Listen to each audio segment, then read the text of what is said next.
ಶಿಕ್ಷೆ ಕೊಡ್ತಾ ಇದ್ದೀಯ ತಂದೆ. ಒಟ್ಟಿನಲ್ಲಿ ನನ್ನನ್ನೇಕೆ ಈ ಭೂಮಿ ಮೇಲೆ ಉಳಿಸಿರುವೆ? ನನ್ನನ್ನು ನಿನ್ನ ಹತ್ರ ಕರೆದುಕೊಂಡು ಬಿಡಪ್ಪ, ನನ್ನನ್ನು ನಿನ್ನ ಹತ್ರ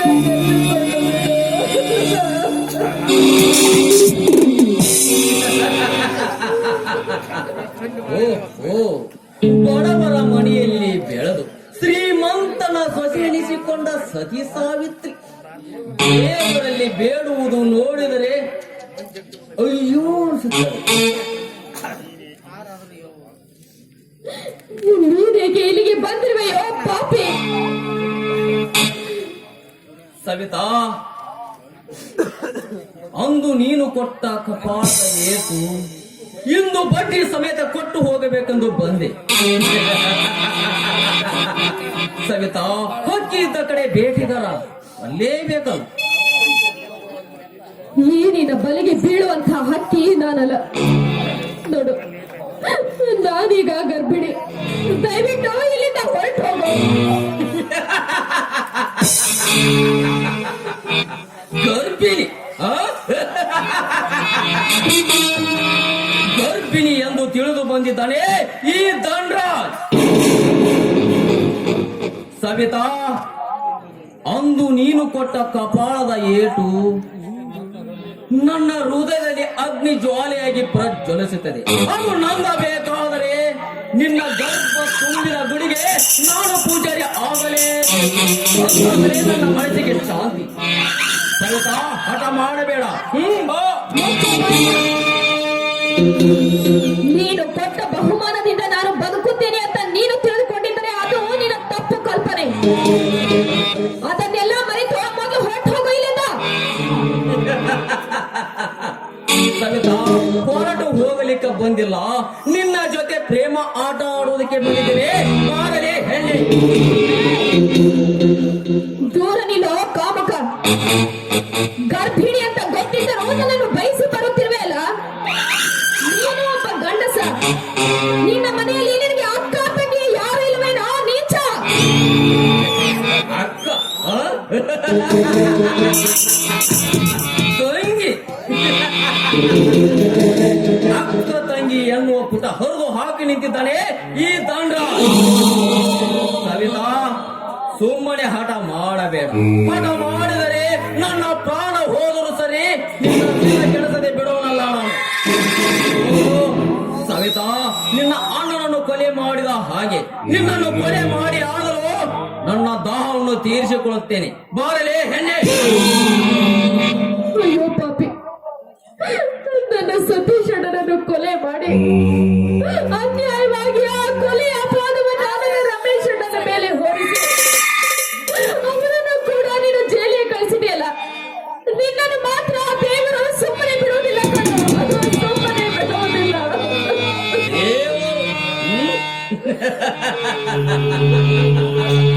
ದೇವರು ಗರ್ಭದ ಗುಡಿಯಲ್ಲಿ ಕಣ್ಣು ಮುಚ್ಚಿ ಕುಳಿತಿದ್ದೇನೆ ಸವಿತಾ. ಪುರಾಣ ಪುಟಗಳನ್ನು ತಿರುವಬೇಡ. ಮತ್ತೆ ತಿರುವಿದರೆ ನನ್ನ ಮದ ಮೈ ಏರಿ ಬರುತ್ತೆ.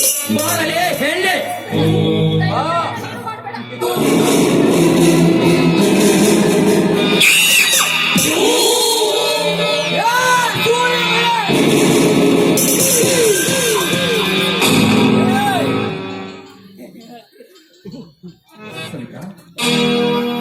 ಯಾಕೆ ಸವಿತಾ, ಯಾಕೆ ಇದು? ಸ್ವಾಮಿ, ನಿಮಗೇನು ಅಂತ ಹೇಳಲಿ ನನ್ನ ಕಥೆಯನ್ನ. ನಿಮ್ಮ ತಂದೆ ನನಗೆ ಇಲ್ಲದಂತೆ ಚಿತ್ರಹಿಂಸೆ ಕೊಟ್ಟು ಮನೆಯನ್ನು ಹೊರಹಾಕ್ಬಿಟ್ರು. ಆ ಧನರಾಜನಿಂದ ಸತೀಶ್ ಅಣ್ಣನ ಕೊಲೆ ಮಾಡಿಸಿ ಆ ಅಪವಾದ ರಮೇಶ್ ಅಣ್ಣನ ಮೇಲೆ ಬರುವಂತೆ ಮಾಡಿ ಅವನನ್ನು ಕೂಡ ಜೈಲಿಗೆ ಕಳಿಸಿದ್ದಾರೆ ಸ್ವಾಮಿ.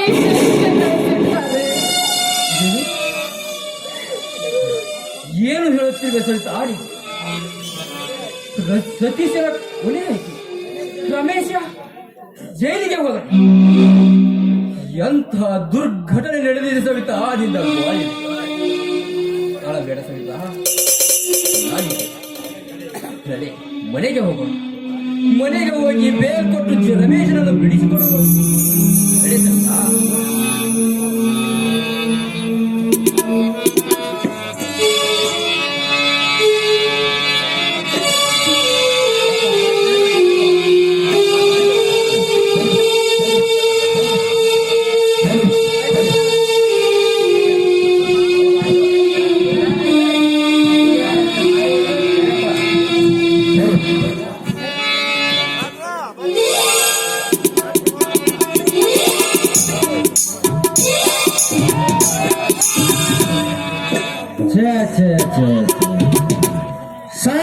ಸಾಕಾಗೈತ್ರಿ ನನ್ನ ಮಗಳ ಸಲುವಾಗಿ. ಅಲ್ಲಿ ನಾನು ಊರಾಗ ಅಡ್ಡಾಡೋ ಭಾಳ ಕಠಿಣ ಆಗೈತ್ರಿ. ನಾವು ಹಡ ಎಲ್ಲಿ ನನ್ನ ಹೊಟ್ಯಾಗ ತಪ್ಪು ಹುಟ್ಟೈತಿ ಅಂತೀನಿ. ಅಲ್ರಿ ಎಲ್ಲಿ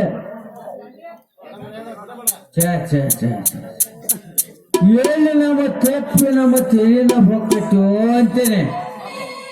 ಛೇ ಛೇ ಛೇ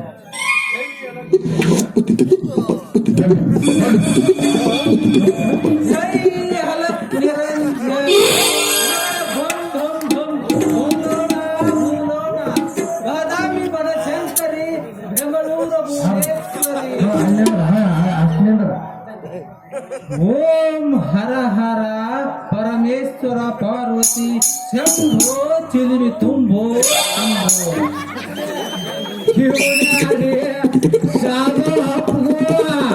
ಅಂದ್ರೆ ನಿಮ್ಗೆ ಯಾರಿಗೆ ಗೊತ್ತಿರಕಲ್ಲನ್ರಿ, ಪಾರ್ವತಿ ಹೆಣ್ಣು ಪರಮೇಶ್ವರ ಗಂಡು ಅನ್ನೋದು ಅಲ್ರಿ ಅಲ್ರಿ ಸ್ವಾಮಿ. ನೀವ್ಯಾ ಸ್ವಾಮಿಗಳು ಅಪ್ಪಗಳು ಅಯ್ಯಪ್ಪ ಅಲ್ರಿ ಅಲ್ರಿ ತಿರ್ಲಾಪುರ ಬಿಟ್ಟು ಪರಸೂರಿಗೆ ಬಂದ್ರಿ, ಪರಸೂರ ಬಿಟ್ಟು ಬಾಗಾರೂರಿಗೆ ಬಂದ್ ಇನ್ಯಾವ ಮುನ್ನೂರು ಕಟ್ರಿ ಅಪ್ಪ ನಮ್ಮ. ಹಲೋ ಭಕ್ತ ಭಕ್ತ ಭಕ್ತ, ನಿನ್ನ ಕಷ್ಟಕ್ಕಾಗಿ ಕಪ್ಪತ್ತು ಗುಡದಿಂದ ಬಂದೀನಿ ಭಕ್ತ ಭಕ್ತ ಭಕ್ತ.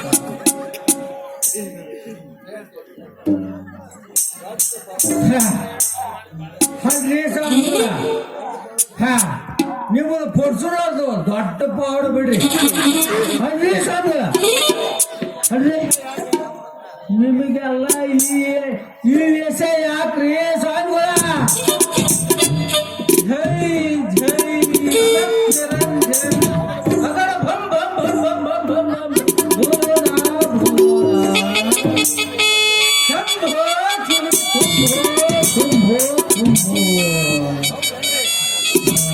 ಮೊದಲು ಪಾದ ಮುಟ್ಟಿ ನಮಸ್ಕರಿಸು. ಹೌದ್ರಿ ಸ್ವಾಮಿಗಳ ಅಲ್ರಿ ನೀವು ದೇವ್ರ ಐತ್ರಂಡ ಏನು ದೇವ್ರ ಸಂಬಳ ಕೇಳು ಭಕ್ತ ಕೇಳು. ಇನ್ನು ಮತ್ತೇನು ಮಾಡುವುದು?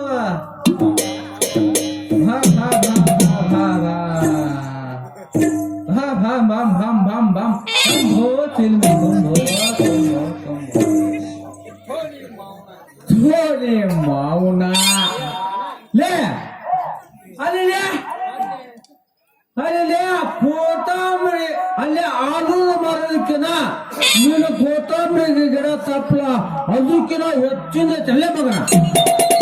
ನೀ ಮೌನ ಚಂದ್ರ ನೀ ಮೌನ ಅಡಿಗೆ ಹಡಿ ಬಿಡ್ಸೋಳ ಮಗನ ಬಾಟಿ ಚೆತ್ತು ಮುಂದೆ ಬಂದವ ಮಗನ. ನೀ ಮೌನ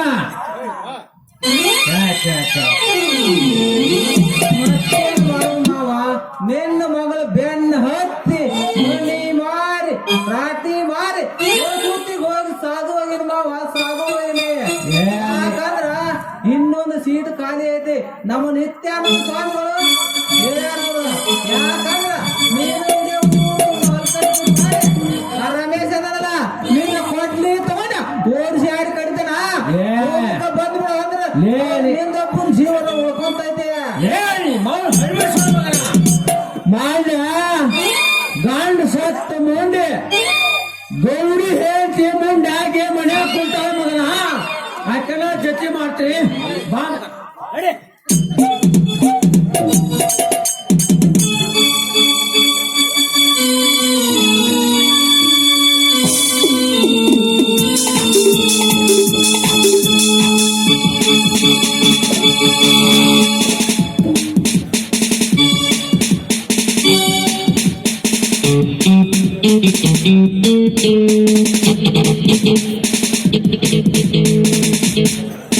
ನಮಸ್ಕಾರ ಇನ್ಸ್ಪೆಕ್ಟರ್ ಸಾಹೇಬರಿಗೆ.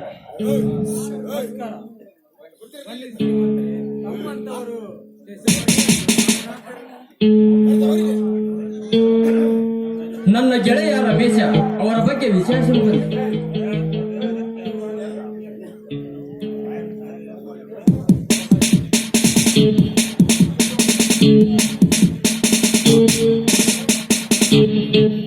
ಐ ಆಮ್ ಸಾರಿ ಜಗದೀಶ್, ಈಗಾಗಲೇ ಕೇಸು ಫೈಲ್ ಆಗಿ ಕೋರ್ಟ್ಗೆ ಹೋಗಿದೆ. ಮೇಲಾಗಿದ್ದಕ್ಕೆ ನಿಮ್ಮ ತಂದೆ ಹಾಗೂ ನಿಮ್ಮ ಮಿಲ್ ಮ್ಯಾನೇಜರ್ ಧನರಾಜ್ ಇದ್ದಾರೆ. ಐ ವಿಟ್ನೆಸ್ ಆಗಿ ನಿಮ್ಮ ಮಲ್ಲಾಪ್ ಶೆಟ್ಟಿ ಕೂಡ ಇದ್ದಾರೆ. ಎಲ್ಲ ತ್ರಿಮೂರ್ತಿಗಳ ಕುತಂತ್ರ. ಇನ್ಸ್ಪೆಕ್ಟರ್, ಇದರ ಹಿನ್ನೆಲೆ ತಂದು ತಪ್ಪು ಮಾಡಿದವರು ತಂದೆಯಾದರೂ ಸರಿ, ಕಾನೂನಿಗೆ ನಾನು ಒಪ್ಪಿಸುತ್ತೇನೆ. ಅನ್ಯಾಯವಾಗಿ ಒಬ್ಬ ನಿರಪರಾಧಿಗೆ ಶಿಕ್ಷೆ ಆಗುವುದಕ್ಕೆ ನಾನು ಬಿಡುವುದಿಲ್ಲ. ಇನ್ಸ್ಪೆಕ್ಟರ್, ಸಾರಿ, ಎಮೋಷನದಲ್ಲಿ ಏನೋ ಮಾತಾಡಿಬಿಟ್ಟು. ಇನ್ಸ್ಪೆಕ್ಟರ್, ನಾನು ಸ್ವಲ್ಪ ರಮೇಶನ ಹತ್ರ ಮಾತನಾಡಬಹುದೇ?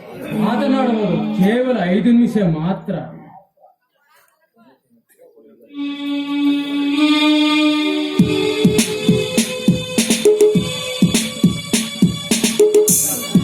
ರಮೇಶ್, ಏನು ಇದೆಲ್ಲ? ನನಗೆ ಒಂದೂ ತಿಳಿಯದು. ಇದಕ್ಕೆ ಕಾರಣ ಯಾರು ರಮೇಶ್? ಯಾರು ಇದಕ್ಕೆ ಕಾರಣ ನಿನ್ನ ತಂದೆ. ಏನು ಮಾಡುವುದು ಜಗದೀಶ? ನಮ್ಮ ಕರ್ಮ ಯಾವುದೂ ನನಗೆ ಗೊತ್ತು. ಅನ್ಯಾಯವಾಗಿ ನನ್ನನ್ನು ಶರಮಣೆ ಸೇರಿಸಿದೆ ಜಗದೀಶ. ನಾನು ಹಾಳಾಗಿ ಹೋಗಲಿ, ಆದರೆ ನನ್ನ ತಂಗಿಯಲು ಮಾತ್ರ ಕೈ ಬಿಡಬೇಡ ಜಗದೀಶ. ನನ್ನ ತಂಗಿಯಲು ಮಾತ್ರ ಕೈ ಬಿಡಬೇಡ. ನನ್ನ ತಂಗಿಯನ್ನ ಜೋಪಾನ ಮಾಡಿ ಪ್ರೀತಿಯಿಂದ ಸಾಕಿದ ನನ್ನ ತಮ್ಮನನ್ನು ಕಳೆದುಕೊಂಡು ಜಗದೀಶ, ನನ್ನ ತಂದೆಯನ್ನು ನೋಡು.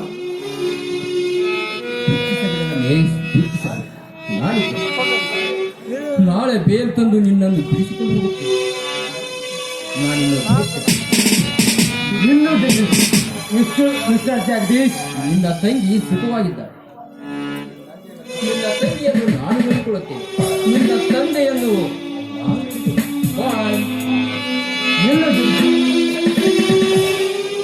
ನಿನ್ನನ್ನು ಬಿಡಿಸುವ ಪ್ರಯತ್ನ ಮಾಡಬೇಕು. ನಾನು ಮಾಡುವ ಕೆಲಸ ಬಹಳವಿದೆ. ನನ್ನ ಜೀವನವೇ ಜೈಲಿನಲ್ಲಿ ಕೊಳೆತು ಹೋಗಬೇಕು.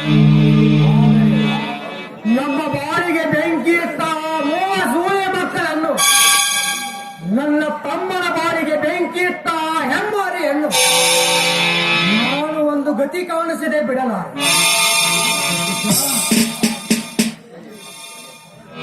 ನನ್ನ ಮನಸ್ಸಿಗೆ ಶಾಂತಿ.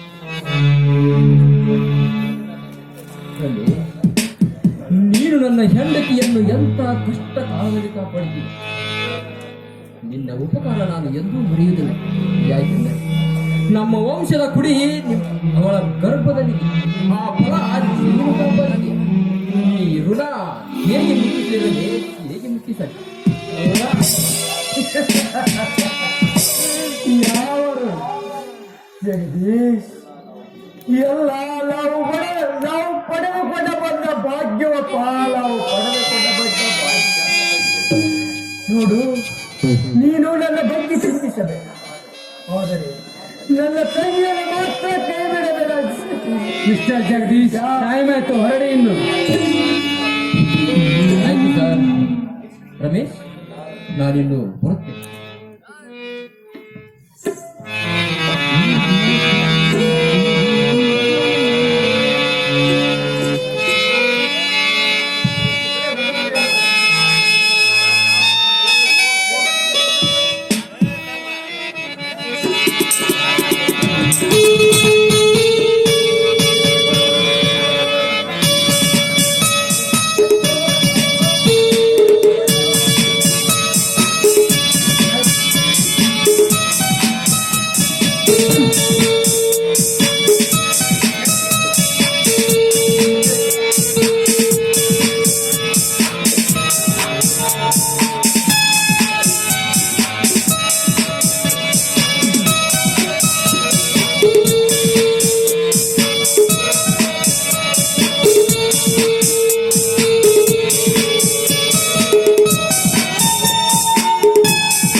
ನಿನ್ನ ಬಾಳಿಗೆ ಬೆಂಕಿ ಇಟ್ಟು ನೀನು ಸಾಕಿದ ನಾಯಿಯನ್ನು ಜೇನಿನಲ್ಲಿ ಕೊಳೆಯೋ ಹಾಗೆ ಮಾಡಿದೆ.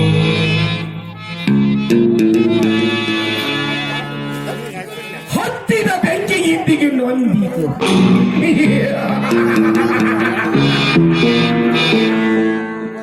ಇವತ್ತು ನನ್ನ ಮನಸ್ಸಿಗೆ ಶಾಂತಿಯ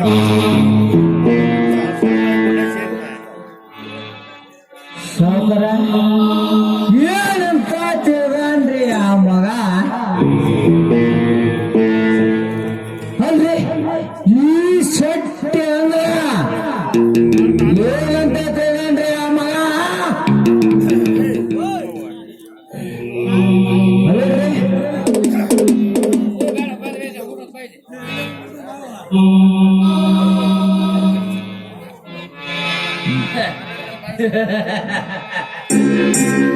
ರಾಮೇಣ, ಯಾರು ಮಾಡಿದ ತಪ್ಪಿಗೆ ನೀನು ಹೊಣೆಯಾದೆ.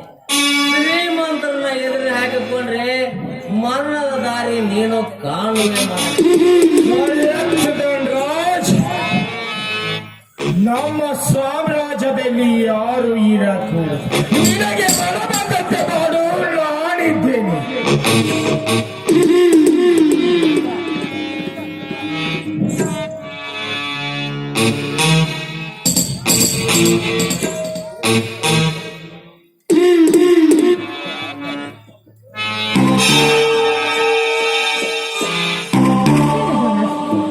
ನೀ ನನ್ನನ್ನು ಕರೆದುಕೊಂಡು ಹೋಗಲು ಬರಲ್ಲ ಅಂತ ತಿಳಿದುಕೊಂಡು ನಾನು ನಿಂತಿದ್ರೆ ನೀನು ಇಲ್ಲಿ ಹೆಣ್ಣದ ರಾಜ ಆಗಿದ್ದೀಯ. ನಾನು ನಂಬಿದ್ದಕ್ಕೆ ನೀನು ನನಗೆ ಕೊಡುತ್ತಿರುವ ಬಹುಮಾನ ಇದೇನ? ಯಾರು ನೀನು?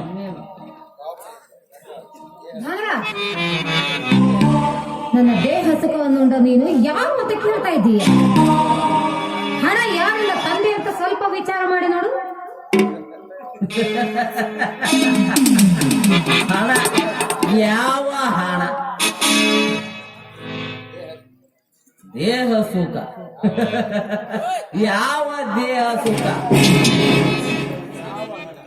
ಯಾವ ಹಣ? ಕವಿತಾ, ನೀನು ತಪ್ಪು ತಿಳಿದಿದ್ಯಾ. ನಿನಗೆ ಎಷ್ಟು ಹಣ ಬೇಕೋ ಕೇಳು, ಇಲ್ಲಿಂದ ತೆಗೆದುಕೊಂಡು ಹೋಗು. ತಮಾಷೆ ಮಾಡ್ತಾ ಇದ್ದೀಯ? ನಾನು ಯಾರು ಅಂತ ನಿನಗೆ ಗೊತ್ತಿದ್ವಿ. ಸರಿಯಾಗಿ ಕಣ್ಣು ಬಿಟ್ಟು ನೋಡು, ನಾನು ಯಾರು ಅಂತ. ನೀನು ಯಾರು? ನನಗೂ ನಿನಗೂ ಏನು ಸಂಬಂಧ? ನೀನು ಯಾರೆಂಬುದೇ ಗೊತ್ತಿಲ್ಲ. ಧನರಾಜ್, ನಾನು ನಿನ್ನ ಪ್ರೀತಿಯ ಪ್ರೇಯಸಿ. ನಿನಗೋಸ್ಕರ ಗಂಡನನ್ನು ತೊರೆದು ನಿಂತ ನಿನ್ನ ಪ್ರೀತಿಯ ಹೆಂಡತಿ ಕವಿತಾ. ಯಾವ ಹೆಣ್ಣತಿ? ಹೊತ್ತು ಹೆಣ್ಣೆ. ಕಾಮವನ್ನು ಅದಿಮಿಟ್ಟುಕೊಳ್ಳಲಾರದೆ ಹಣಕ್ಕಾಗಿ ಬಂದು ಬಿದ್ದು ಹೋಗುತ್ತಾರೆ. ಬಂದವರಿಗೆಲ್ಲ ತಾಳಿ ಕಟ್ಟಿದ್ರೆ ನೂರಾರು ಹೆಂಗಸರಿಗೆ ನಾನೇ ಗಂಡನಾಗುತ್ತಿದ್ದೆ.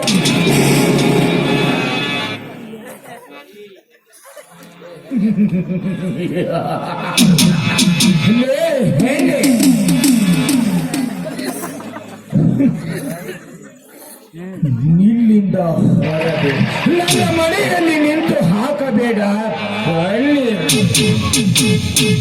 ಶ್ರೀಮಂತರ ಮಂಚದ ಮೇಲೆ ನೂರಾರು ಹೆಣ್ಣುಗಳು ಬಿದ್ದು ಹೋಗುವಾಗ ನೀನೇ ಅವನ್ನ ಹಾಸ್ಯ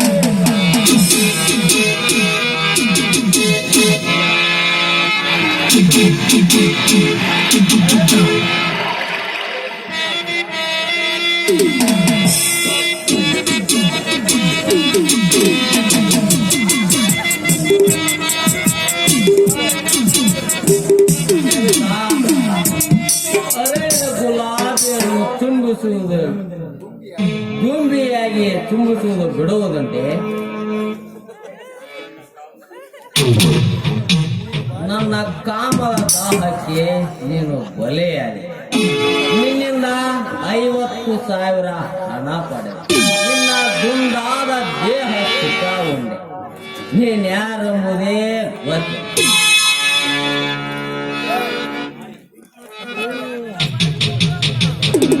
ನೀನು ನಿನ್ನ ಮೆಂಡನಿಗೋಸ್ಕರ ನಿನ್ನ ಗಂಡನನ್ನ ಕೊಂದ ನಾರೇನೆ.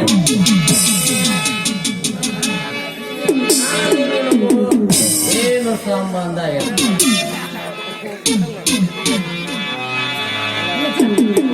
ನಾನು ಸತೀಶನಿಗೆ ಮೋಸ ಮಾಡಿದೆ, ಆದ್ರೆ ನಿಮ್ಗೆ ಮೋಸ ಮಾಡುವುದಿಲ್ಲ.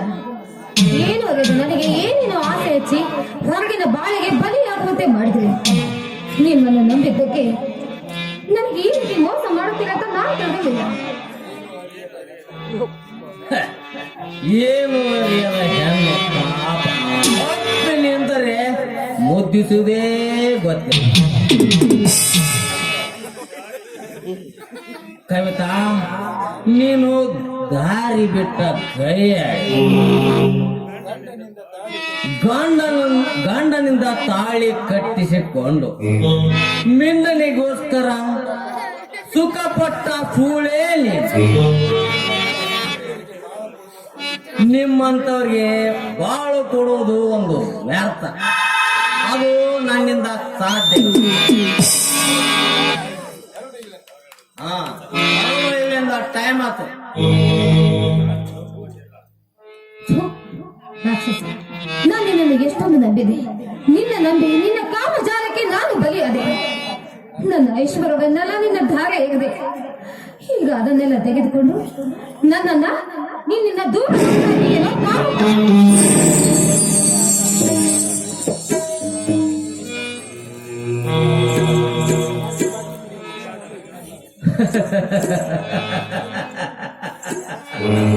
ರುಚಿಯಾದ ಹಣ್ಣನ್ನು ಕುಕ್ಕಿ ತಿನ್ನುವುದೇ ನನ್ನ ಉದ್ದೇಶ.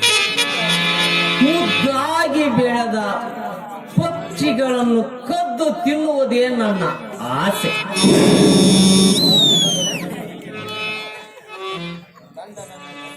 ಗಂಡನನ್ನು ನಂಬದೆ ತಾಳಿ ಕಿತ್ತುಕೊಟ್ಟ ಮುಂಡೆ ನೀನು.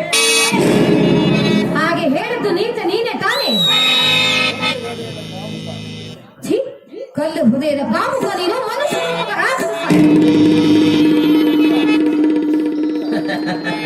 ಆಯ್ತಾ? ನಾನು ರಾಕ್ಷಸ, ನೀನು ರಾಕ್ಷಸ. ದೇವರಂತ ನಿನ್ನ ಗಂಡನನ್ನು ಕೊಂದು ನಿನ್ನ ಮಾವನನ್ನು ನಿನ್ನ ಮನೆಯಿಂದ ಹೊರ ಹಾಕಿದ ನೀನು ರಾಕ್ಷಸ.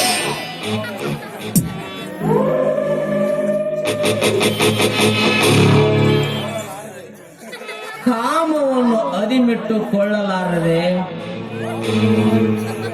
ಕಾಮದ ದಾಹಕ್ಕೆ ಬಲಿಯಾದ ಜಾರಿ ನೀನು.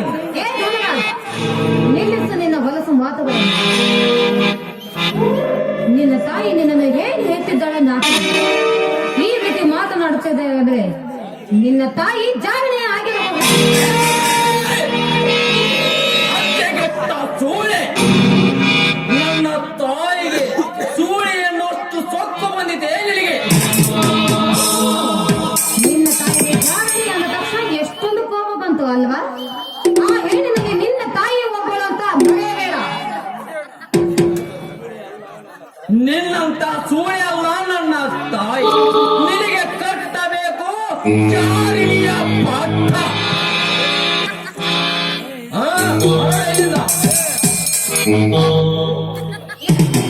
ನಾನಿಲ್ಲಿಂದ ಹೋಗುವುದಿಲ್ಲ. ನಾ ಕೊಟ್ಟು 50,000 ರೂಪಾಯಿ ಕೊಟ್ಟ ಮೇಲೆ ನಾನು ಇಲ್ಲಿಂದ ಹೋಗುವುದು. ಅಣ್ಣ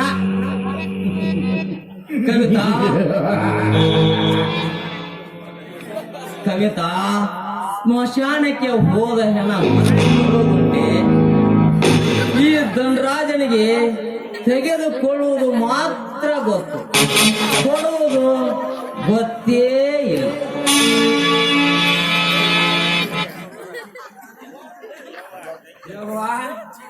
ಹೆಂಗೆ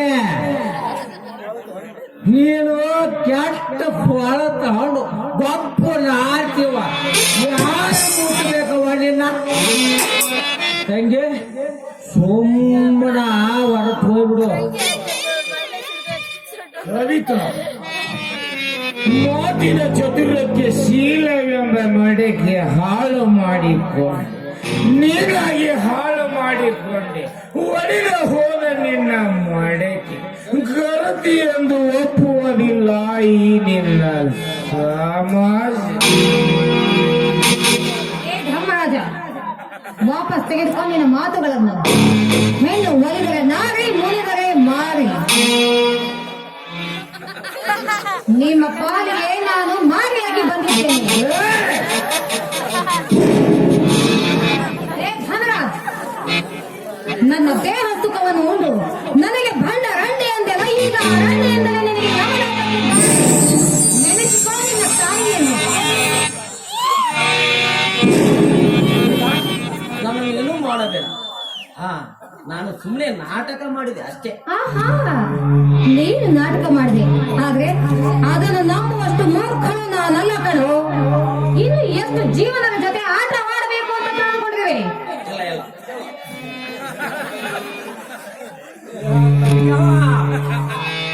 ಇಲ್ಲ ಇಲ್ಲ, ಏನೋ ಅಡಿಲ್ವೇ ಅಂತ ಕೆಲಸ ಯಾವ ಏಯ್, ಮುಚ್ಚು ಬಾಯಿ ಮುದಿಯ ನನ್ನ ಮಗನೇ. ನಿನ್ನಿಂದಲೇ ನಮ್ಮ ಬಾಳ ಮನೆತನ ಹಾಳಾಗಿತ್ತು. ರಾಕ್ಷಸ ಬದುಕಿರಬಾರ್ದು ಕಣೋ, ಬದುಕಬಾರ್ದು.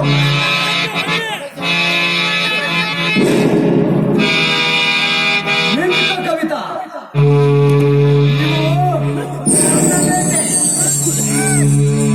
ಈ ಸೂರ್ಯ ಮಕ್ಕಳನ್ನು ನಾನು ಬೇಟೆಯಾಡುತ್ತೇನೆ. ಬೇಟೆ ಆಡಲೆಂದು ಜೇನು ಕಮ್ಮಿಯನ್ನು ಮುರಿದು ಬಂದಿದ್ದೆ.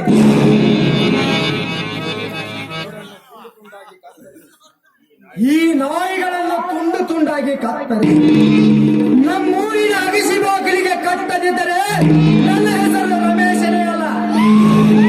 ಇಲ್ಲ ಬಾಬು, ಇವು ನನ್ನ ಬೇಕು. ಈ ದುಷ್ಟರ ಸಹವಾಸದಿಂದ ದೇವರಂತ ನಿಮಗೆ ಅಪವಾದ ಕೊಟ್ಟು ಮನೆ ಬಿಟ್ಟು ಹೊರ ಹಾಕಿದೆ. ನನ್ನ ಕೈಯಾಗೆ ನನ್ನ ಗಂಡನನ್ನೇ ಕೊಂದು ಹಾಕಿದೆ. ನನ್ನ ಪ್ರಾಣನೇ ತೆಗೆಯುತ್ತೆ. ಆದ್ರೆ ನನ್ನ ಜೀವನವನ್ನು ಹಾಳು ಮಾಡಿದ ಈ ಧನರಾಜನ್ ಮರಣ ಮಾತ್ರ ನನ್ನ ಕೈಯಿಂದಲೇ ಆಗಬೇಕು. ರಾಮ್ಯ, ನನ್ನ ಮನೆಗೆ ಬಂದು ನನಗೆ ಸ್ವಚ್ಛಿನ ಮಾತು ಆಡುತ್ತೀಯ?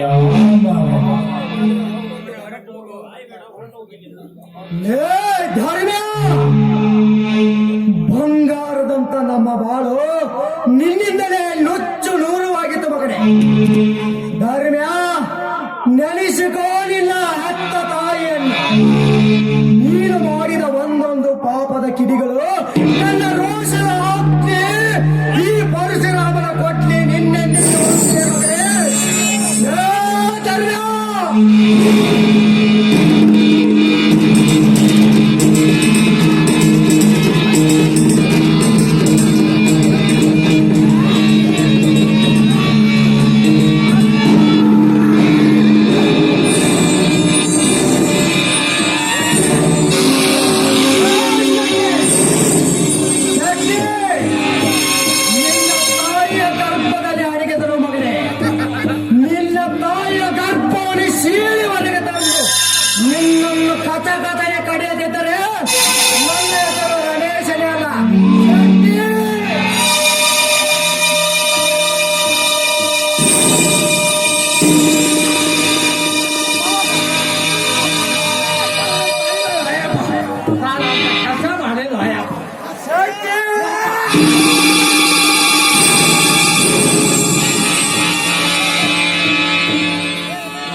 ಬೆಳೆಸಿದ ನಮ್ಮ ತಮ್ಮನನ್ನು ಸ್ನೇಹಮ್ಮ ಸೇತುವೆಯಿಂದ ಮೋಸದಿಂದ ನನ್ನ ತಮ್ಮನನ್ನು ಕೊಂದು ಯಾವ ಪಾಪ.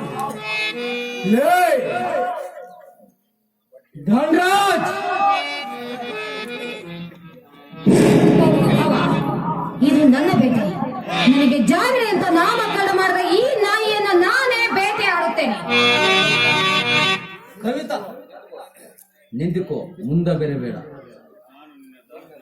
ನಾನು ನಿನ್ನ ದಾಸನಾಗಿದ್ದೀನಿ. ಲೋ ಧನರಾಜ್, ನಾನು ನಿನ್ನ ಮಾತನ್ನ ನಂಬುವುದಿಲ್ಲ. ನನಗೆ ಬೇಕಾದದ್ದು ನಿನ್ನ ಜೀವವಲ್ಲ, ನಿನ್ನ ಮಾಂಸದ ಎಡೆ ಕಣೋ. ಹಾ.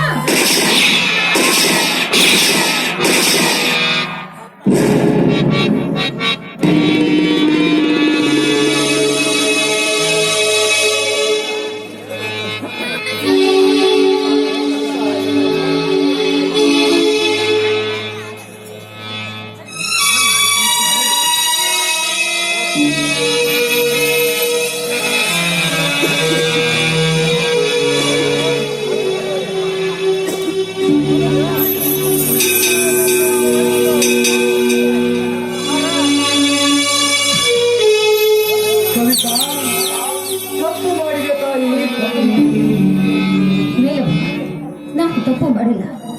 ತುಂಬಿದ ನನ್ನ ಸಂಸಾರದಲ್ಲಿ ಬಿರುಗಾಳಿಯಾಗಿ ಬಂದು ನನ್ನ ಜೀವನವನ್ನೇ ಹಾಳು ಮಾಡಿದ ಈ ಪಾಪಿ ಇವನ ಮಾತನ್ನು ನಂಬಿ ಈ ನನ್ನ ಗಂಡನನ್ನೇ ನಾನು ಕೊಲೆ ಮಾಡಿಬಿಟ್ಟೆ. ನನ್ನಂತ ಹೆಣ್ಣು ಬದುಕಿರಬಾರದು ಬಾಬಾ. ಎಂತ ಕೆಲಸ ಮಾಡಿಕೊಳ್ಳಿ.